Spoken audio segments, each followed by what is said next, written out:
Hey everybody, I hope you're doing well, and welcome back to another March Monday.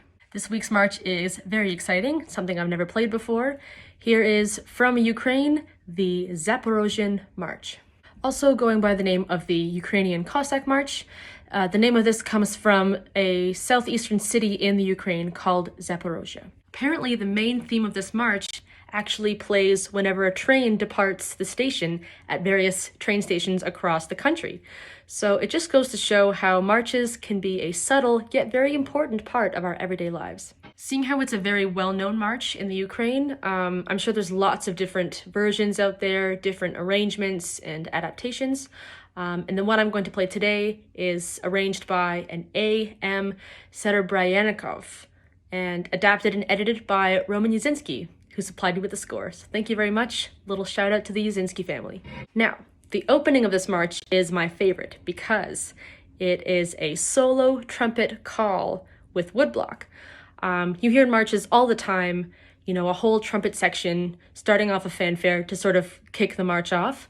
But the opening of this has only one trumpet voice, and I think that's a very effective and chilling way to start off this very robust yet agile march.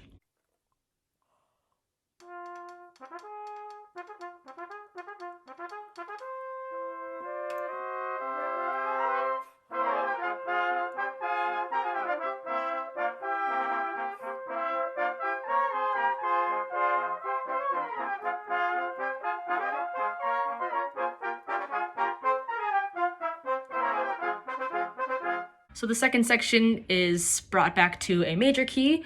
What's neat about this section though is that usually there's a pretty clear-cut major section before going back to the main theme in minor.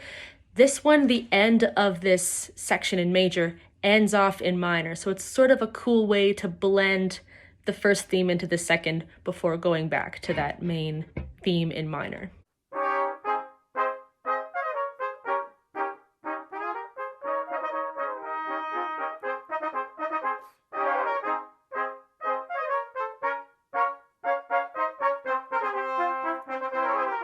So coming into the trio, typically the start of this section is very loud. The entire band is at forte, announcing this new key, this new idea very loudly, and then the band kind of settles into a softer dynamic. For this march, the trio starts, the entire band is at piano, and then 4 bars later, it gets turned up and led by the low brass section. I don't think I've ever seen that done in a march before, so it's pretty cool.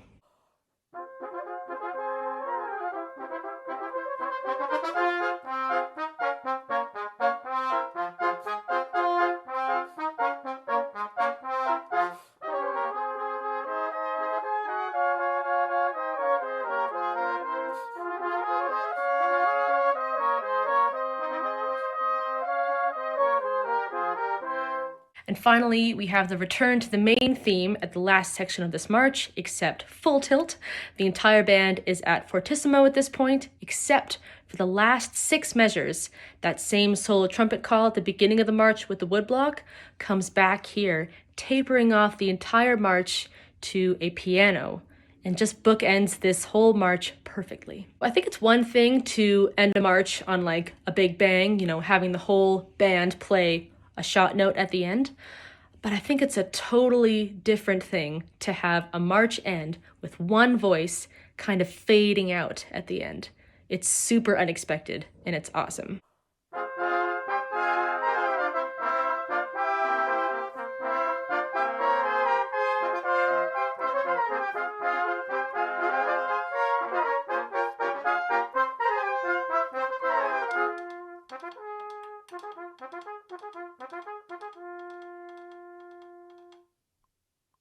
So that is the march this week. I hope you learned a new march today. I certainly did. Thanks very much for watching and hope to see you next week for another march.